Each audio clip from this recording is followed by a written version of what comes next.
Hello दोस्तों, कैसे हैं? आई होप आप लोग बहुत अच्छे होंगे। मेरा भी एग्ज़ाम हो गया है। मेरा 26 को सेकंड शिफ्ट में एग्ज़ाम था, तो मेरा एग्ज़ाम ठीक हुआ है।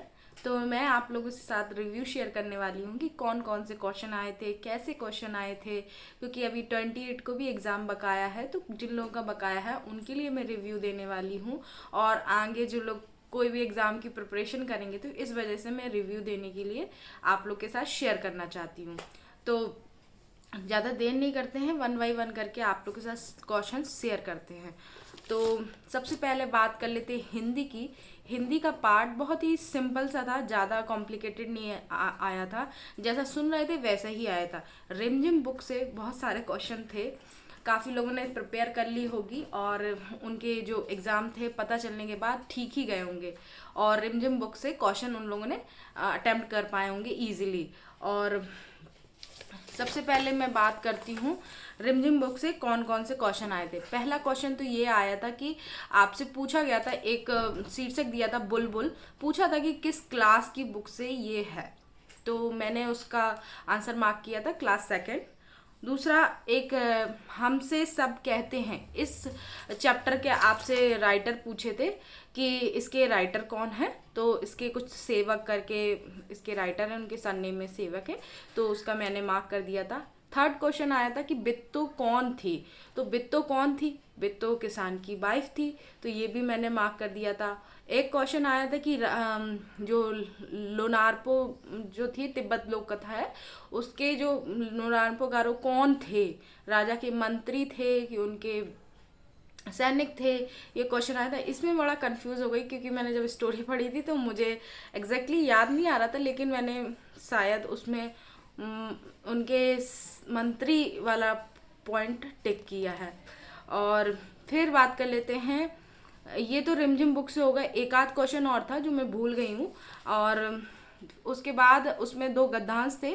पहले पार्ट में भी एक गद्यांश था और दूसरे पार्ट में भी, जो पार्ट वन था उसमें भी एक पैसेज दिया हुआ था और दूसरा पार्ट था उसमें भी एक पैसेज था। तो मैं दोनों पार्ट की एक साथ बात कर रही हूँ आप लोग के साथ। तो दूसरे पार्ट में जो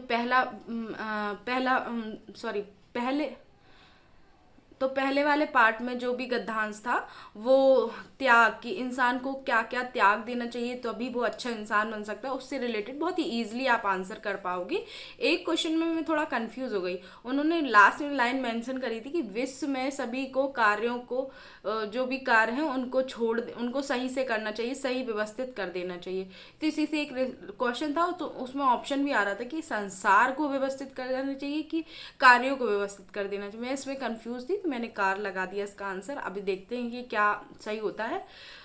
और दूसरे पार्ट में जो पैसेज आया था वो आया था कि बिना बुक के पहले की लाइफ कैसी थी। जब तक बुक आई, जब तक बुक के बारे में बुक है जहाँ तक, तो वहाँ तक तो हम पृथ्वी के बारे में जान पा रहे हैं कि पृथ्वी कैसी है, क्या है, उससे रिलेटेड पैसेज था।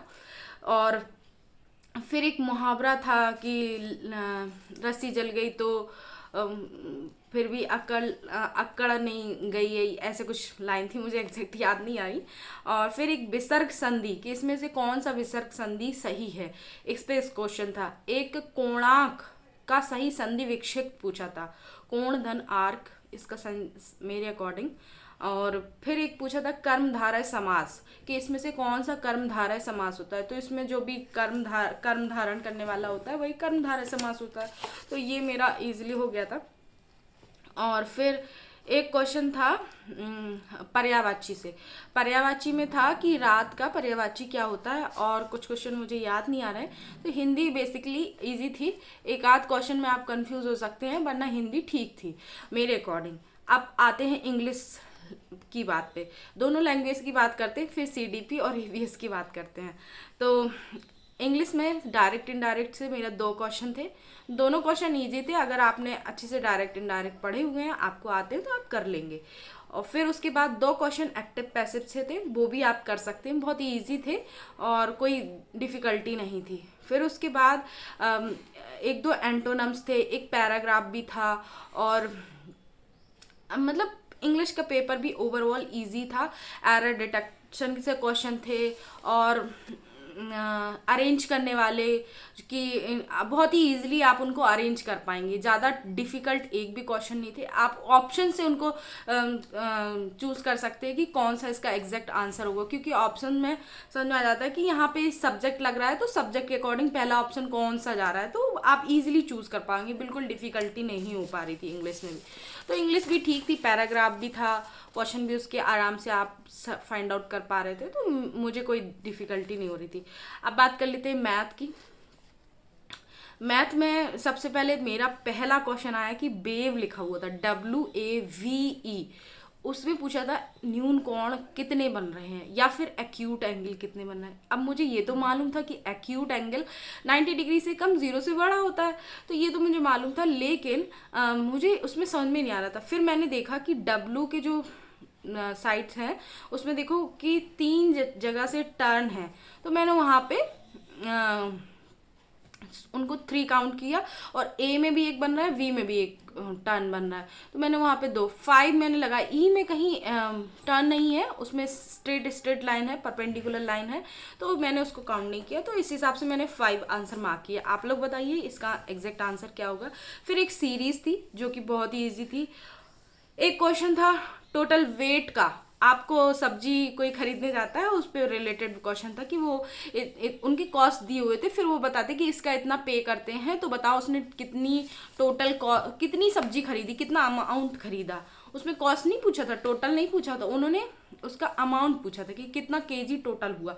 जैसे उन्होंने मैंगो दे दिया, मैंगो का प्राइस 35 रुपी पर केजी है, लेकिन उसने जो पे किया मैंगो का 70 रुपीज़ की पे किया, तो मतलब 2 केजी उसने परचेज किया। इस तरीके से क्वेश्चन थे। अब मैथ भी सिंपल थी, ज़्यादा टफ नहीं थी, आप लोग कर सकते हैं आराम से, और बहुत मतलब इजी थी।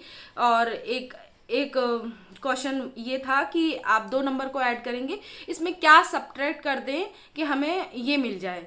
तो एक क्वेश्चन था, उसको आप ऑप्शन से एलिमिनेट करके कर सकते हैं अगर आपको डिफिकल्टी हो रही है इसको सॉल्व करने, ये भी हो जाएगा। एक सीरीज थी 3, 5, 9 और डैश करके 65 लिखा था, ये भी आराम से हो जा रही थी, तो इसमें भी कोई डिफिकल्टी नहीं थी।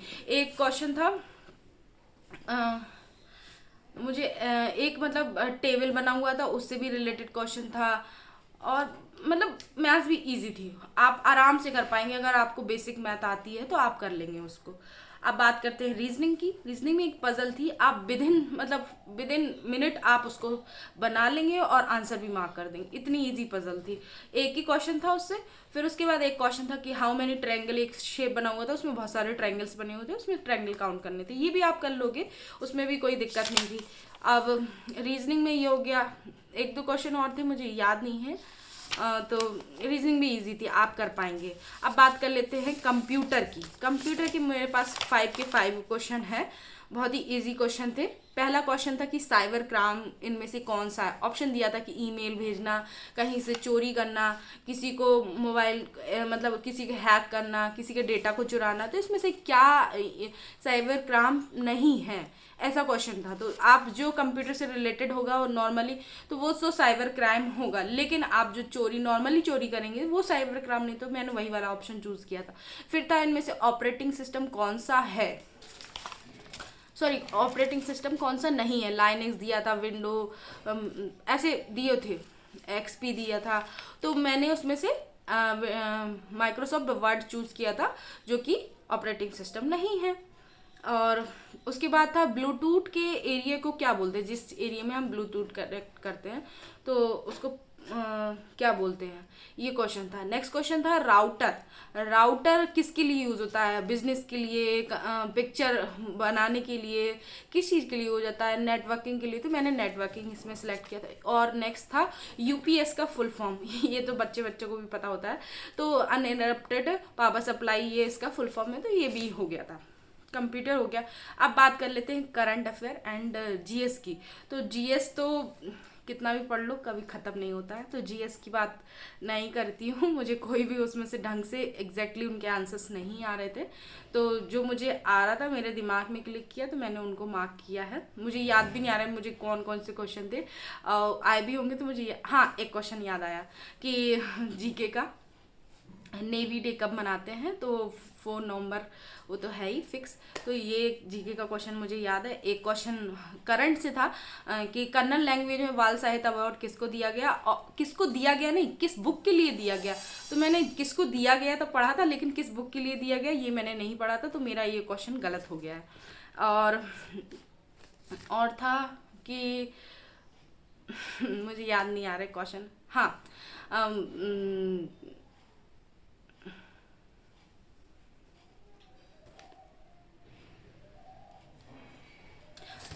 हाँ, और एक क्वेश्चन था कि मलेशिया के प्रधानमंत्री कौन बने हुए हैं, ऐसा कोई क्वेश्चन था एक।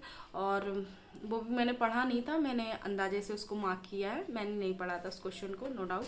तो अब बात कर लेते हैं मेन पार्ट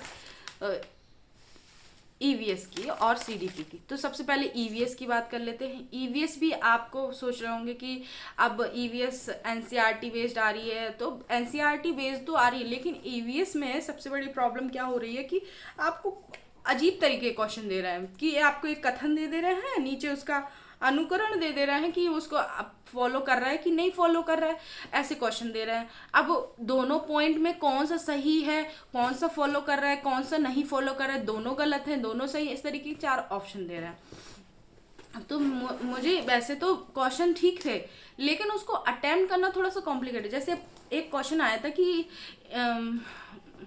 इंडिया और अर्जेंटीना की जस्ट अपोजिट है, तो हाँ ये बात तो सही है, एनसीईआरटी में मेंशन है, लेकिन इंडिया के अर्थ के ऊपर और नीचे, एग्जैक्ट याद नहीं आ रहा, ऊपर और नीचे कुछ सापेक्ष ऐसे कुछ था क्वेश्चन, कि नहीं है कि है, याद नहीं है, पर ऐसा क्वेश्चन था। अब मुझे बहुत कन्फ्यूजन हो रहा था, मैं इसमें कौन सा सही मार लगाऊं, कि अनुकरण कर रहा है कि नहीं कर रहा है, बहुत ही कन्फ्यूजन हो रहा था। इस वजह से जो ईवीएस है बहुत, मतलब आप पढ़ लेंगे आपको समझ में भी आ जाएगा, लेकिन आप मार्क क्या कर रहे हैं आपको उसका आंसर भी पता होगा, लेकिन मार्क करने में बहुत डिफिकल्टी हो रही थी। इस तरीके के क्वेश्चन थे ईवीएस में। कुछ क्वेश्चन तो बहुत ही इजी थे, जैसे कि हम आपको बता दें सुने कि जी आप जंगल में रहने वाले 25 ईयर्स तक के लोग रहने वाले लोगों को आप हटा सकते हैं या नहीं हटा सकते। तो उसमें टाइम पूछा था कि कितने टाइम तक के लोगों को आप हटा सकते, कितने नहीं हटा सकते। तो 25 ईयर था, ये मुझे पढ़ा था, मैंने पढ़ रखा था क्वेश्चन, तो मैंने उसको मार्क कर दिया। क्वेश्चन था कि कुडुक भाषा क्या है, कुडुक क्या है, तो मैंने कहा भाषा है, ये तो झारखंड की लैंग्वेज है, तो फिर मैंने इसको भी मार्क कर दिया था। ऐसे ही क्वेश्चन आए हुए थे, कुछ क्वेश्चन थे और 8-10 क्वेश्चन ऐसे ही थे, जिसमें आपको कारण दिया था, उसका अनुकरण कौन कर रहा है कि नहीं कर रहा है, इस तरीके के। वो मुझे बहुत अजीब से क्वेश्चन लग रहे थे, आंसर पता होते हुए उनको ढंग से मार्क नहीं कर पा रही थी कॉन्फिडेंटली, तो वो थोड़ा सा उनमें मैं कॉन्फिडेंस नहीं हो पा रही थी, लेकिन हाँ मार्क कर दिए हैं, उनको अटेम्प्ट तो करना ही था। अब बात कर लेते हैं सीडीपी की। सीडीपी की बात करती हूँ मैंने कुछ क्वेश्चन नोट कर लिए थे। सबसे पहले क्वेश्चन आया था कि बच्चों को स्कूल क्यों भेजना चाहिए, बच्चों के लिए स्कूल क्यों ज़रूरी है, तो ये पहला क्वेश्चन था। तो ये क्वेश्चन तो उसमें बहुत ही सिंपल सा था, ऑप्शन भी उसमें एलिमिनेट कर पा रही थी मैं इजीली।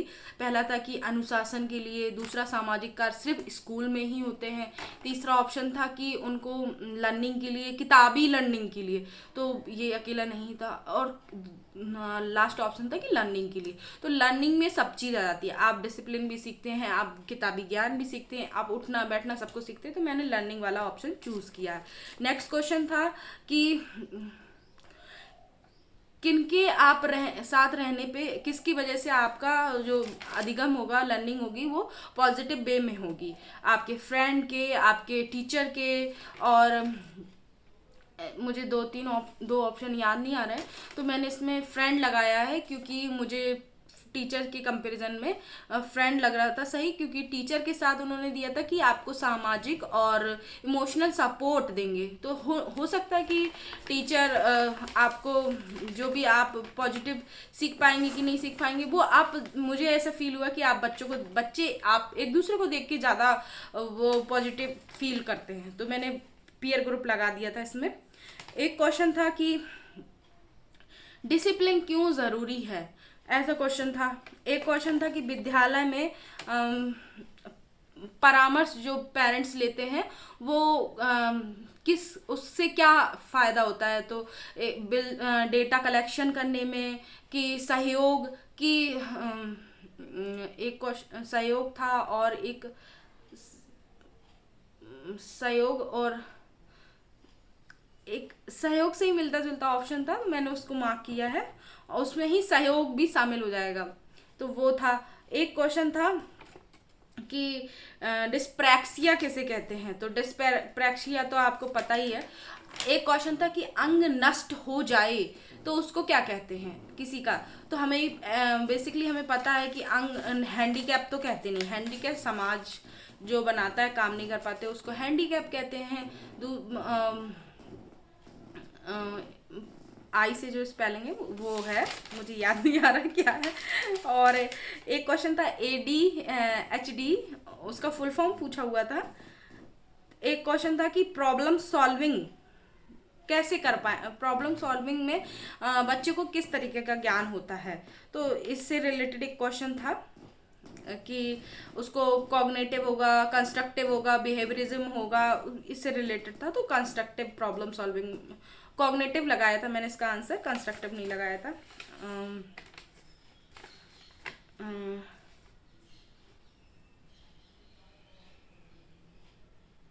एक सुनने के लिए कौन सा क्लासरूम को लिए अच्छा होगा, एक क्वेश्चन ये था। तो उसमें था रेडियो, टेलीविज़न और चार्ट मॉडल, और तीसरा लास्ट ऑप्शन था 3D मॉडल। तो मैंने इसमें रेडियो लगाया है ऑप्शन में। एक क्वेश्चन था जिसका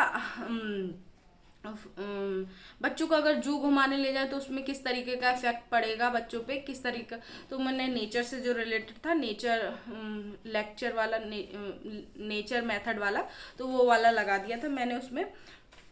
अगला क्वेश्चन था कि अधिगम से रिलेटेड एक क्वेश्चन था कि अधिगम किससे ज़्यादा अच्छा सीखेगा, देखकर, सुनकर, अनुभव करके और नेचर से। तो मैंने उसमें अनुभव करके एक्सपीरियंस वाला ऑप्शन टिक किया था। एक क्वेश्चन था कि छोटे बच्चों को पढ़ाने में क्यों दिक्कत होती है, प्राइमरी टीचर को छोटे बच्चों को पढ़ाने में क्यों दिक्कत होती है, तो इसमें उनका था कि डिसिप्लिन में नहीं रखते हैं, इमेच्योर होते हैं और ज़्यादा शैतानी करते हैं, बढ़ती हुई शैतानी होती है, ऐसे ऑप्शन थे। तो मैंने इमेच्योर लगाया इसमें। How to teacher should design classroom instruction, तो किस तरीके से टीचर को क्लासरूम इंस्ट्रक्शन क्लासरूम को डिज़ाइन करना चाहिए, डेकोरेटिव करना चाहिए, ऑडियो विजुअल टूल्स यूज़ करना चाहिए, ITC टूल यूज़ करना चाहिए, इस तरीके के बहुत सारे ऑप्शन थे। तो वहाँ पे एक ऑप्शन था ऑडियो ITC टूल्स से भी ज़्यादा अच्छा ऑप्शन था, मैंने उसको चूज़ किया था।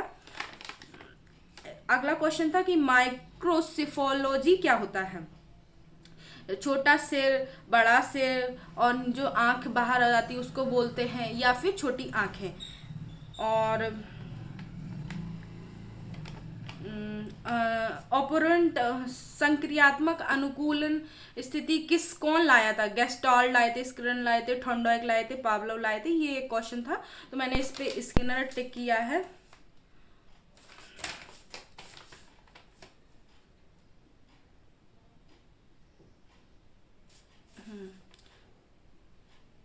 और एक क्वेश्चन था कि आप बाल मानसिक रूढ़ता से संबंधित एक क्वेश्चन था।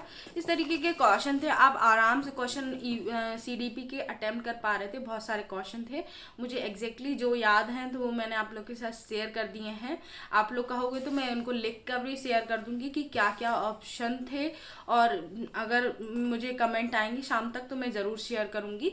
और मेरा पेपर ओवरऑल ठीक हुआ है, और बहुत अच्छा भी नहीं कह सकते हैं, बहुत बुरा भी नहीं कह सकते, एवरेज पेपर हुआ है, क्योंकि सबके ही पेपर अच्छे जा रहे हैं। अब कट ऑफ पे डिपेंड करेगा कि मेरा पेपर कैसा गया है।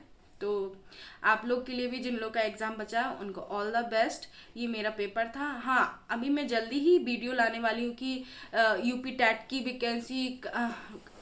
की वैकेंसी आने वाली है, सुपर टेट कब आएगा, DSSB की वैकेंसी कब आएंगी, क्या अब हमें करना चाहिए, कि अब हमें थोड़े दिन रेस्ट कर लेना चाहिए। और बेसिकली हाउस वाइफ के लिए ये मेरा वीडियो आने वाला है कि उनको किस तरीके से अब आगे की चीज़ों को सेटल करना चाहिए, क्योंकि आप लोग जब भी एग्ज़ाम आता है ना तो तभी पढ़ाई कर पाती हैं जो हाउस वाइफ होती हैं, तो थोड़ा सा उनको मन में लगा होता है कि हम पढ़ लें। तो लेकिन आप लोगों को कंटिन्यू क्या करना चाहिए, नहीं करना चाहिए, किस तरीके से आपको चीज़ों को मैनेज करें, इसके लिए मैं जल्दी एक वीडियो लाने वाली हूँ, आप लोगों के साथ शेयर करने वाली हूँ। तो आई होप ये वीडियो आप लोग को अच्छा लगा हो। Thank you for watching, take care and bye bye.